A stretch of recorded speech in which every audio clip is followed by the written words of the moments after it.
Certainly he spits fire.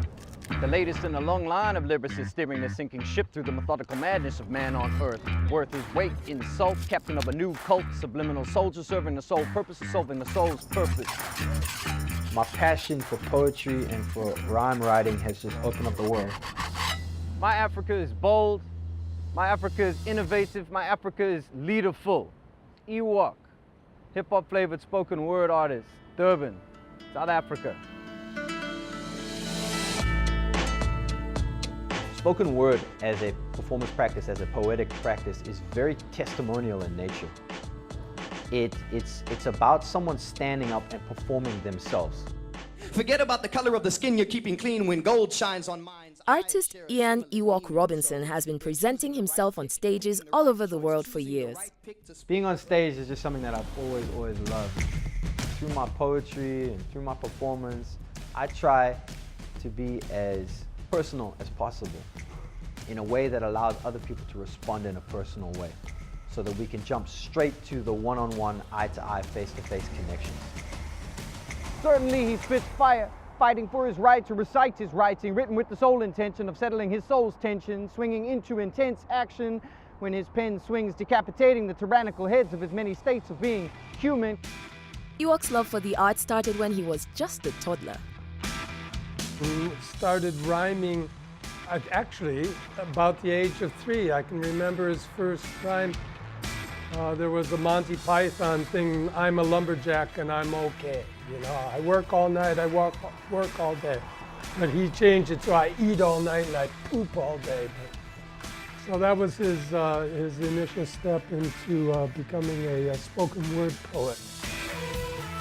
But he didn't dive into his passion until he was a teenager. I've been involved with hip-hop culture since I was 15. I started graffiti writing. I started rapping when I was about 17 at high school. The first time I ever appeared on stage rapping was at this gig right here, in this poster. And it was 2 days after my birthday. I didn't expect to be on stage, but basically the band that was performing, the CDs started to skip. And while they swapped their backing tracks out, they invited anybody in the audience who knew how to rap to jump on stage and kick a few rhymes, and I did, and that was the birth of my rap persona. Ewok's ability to string words together poetically paved the way for what he is now known for, spoken word. And when I got to university around 99, 2000, after I graduated, I didn't really know what I wanted to do. I knew that I wanted to perform, so I got into the drama and performance program at the University of Natal. There was an amazing choreographer there who just started a dance company, the Flatfoot Dance Company. Leanne Luce was both my lecturer and the director. And she got wind of the fact that I was a rapper and that I rapped. So when the umbilical is severed, the gift. And she asked me if I would put one of my raps on stage with some dance. And it didn't make sense to me at the moment. And I thought that there would be music in the background. And she said, we don't want the music in the background, we just want the words. My first spoken word performance was essentially just an a cappella rap, a rhyme that I'd written. And immediately people started to sort of talk about me as a poet now. Assuming the chaos of being you, man, to simply be a new man and stand for old sleight of hand tactics. In 2001, a deadly tragedy in the US, where his father is from, changed Ewok's outlook on life. When 9/11 happened, that was the moment I describe as an individual moment of political conscientization. I had always been into conscious hip-hop and conscious rap. And I started to hunt through my lyrics and hunt through the music that I was listening to try to find artists that were saying something when they were saying something. Yeah, that was my moment. That was literally when the penny dropped. Learning to consciously crack bricks with practice till all the walls of his mind falls and he finds you respond quicker to flame from his lips than words from his fingertips. Ewok decided to pursue a career as an artist after winning a freestyle battle competition in 2004. I traveled down to Cape Town to the African Hip Hop Indaba, which was by and large one of the biggest hip hop events in the country. 3 of us traveled from Durban to compete in the African Hip Hop Indaba Freestyle MC Battle Champion. And I won. And I was kind of like, oh, I just won the African Hip Hop Indaba Freestyle Battle Championship. what do I do now? To come away with like the title, man, I was just like, at a moment, I was like, if you're not taking it seriously by now, you need to start taking it seriously, you know what I mean? So he rips rhymes and flips lines to redefine the realms where confusion dwells and reigns over the simplicities of silent poetry, of setting free subconscious scenery. Ewok calls himself a hip-hop flavored artist. The 14th of September 2007 was the year that I launched the Higher Flyer for Hire album. It was my first album. It was an actual album. It was a CD. I'm chilling, counting crows, me and Mr. Jones. We created Word Customized Hype, which was an anthology of my spoken words, kind of like a script of all my shows.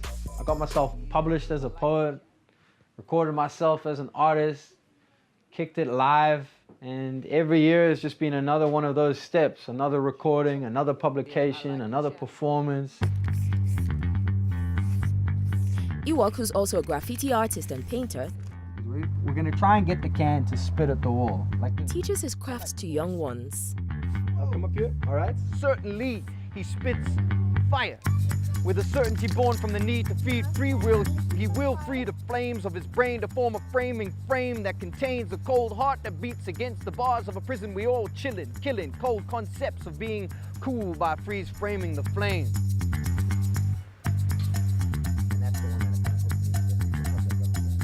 That's cool. So what's inside it? There's a model. You guys have all showed me in all of your drawings that you've been doing, that you're picking up the basic techniques.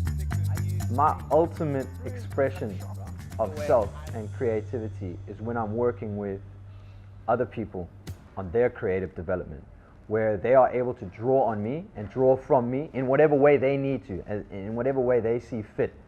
And I try to stay as open as possible to give them whatever they need. Because you guys gonna get your hands dirty. For anybody that's starting out on a spoken word path, don't be scared to make mistakes. Hip hop is all about the recovery. It's about putting yourself out there so far that you might lose your balance. Now, how do you find your balance again? You know? So you lose your train of thought. How do you bring yourself back? That moment of losing that thought and finding it again, that's learning. And unless you shake it up, it doesn't work, all right? Revealing the real contained in the ice of his eye, finding out that the heat of tears is the reason that we cry. This frosty vision comes from the cost of living in these streets of fear, and the blaze is born from that rage of living in the cold cage of fear, and that fear is formed on the icy breath of death, because all we're doing is dying to just live.